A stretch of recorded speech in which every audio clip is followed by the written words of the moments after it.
everybody. Wanted to give you a quick update on what's starting to look like perhaps a pretty significant, at least at high elevation, late winter, or really, let's be honest, spring snowstorm that unfortunately is going to bring. I know a lot of you ski season's even over.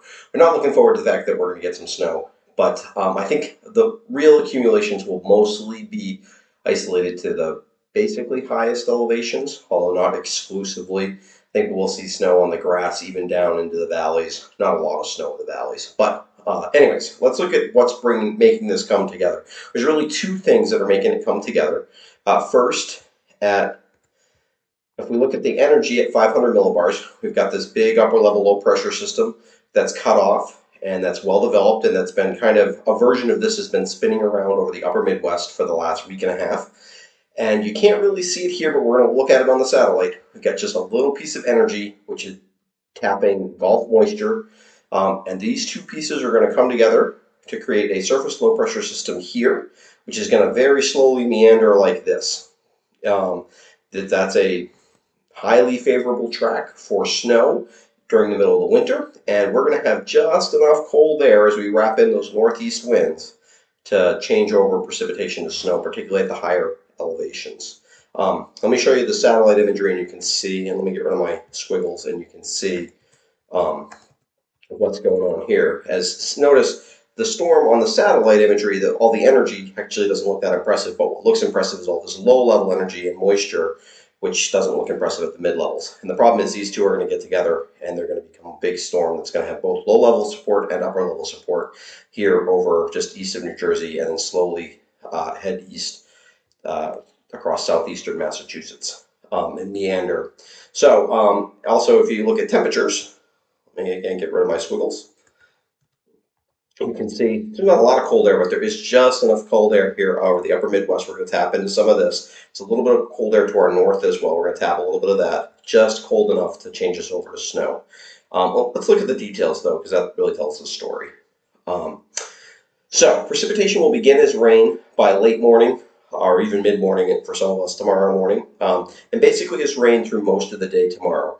By afternoon, late afternoon and Thursday evening, at the highest elevations, we start to change to snow, and then eventually that snow level will continue down towards the surface by daybreak on Friday.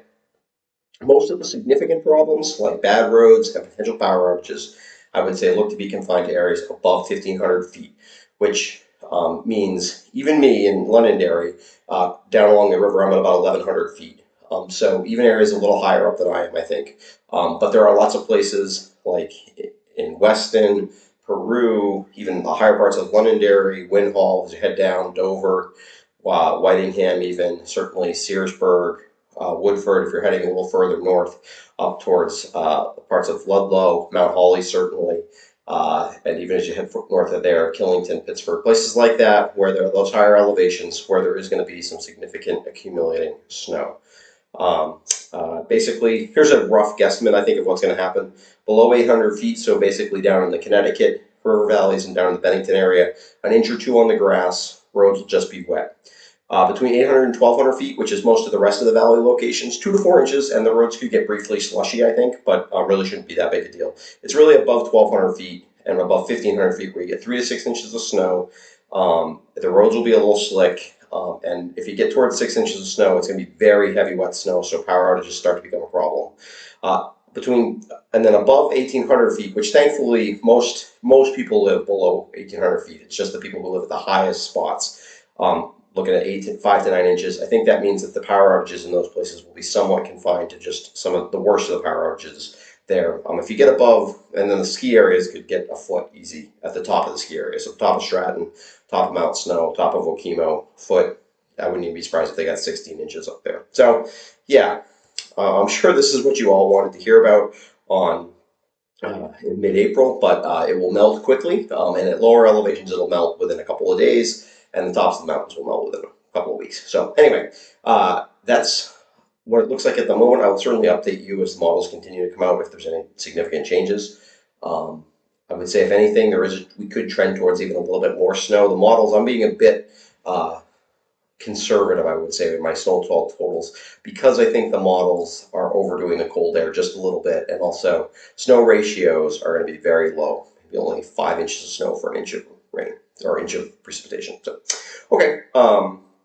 Like I said, thanks for joining me, and I'll be back at the very least on Friday with a look at the weekend forecast, but I'm sure I'll be back at least with text updates and things like that on the West River Weather Guys Facebook page, giving you some updates on the storm.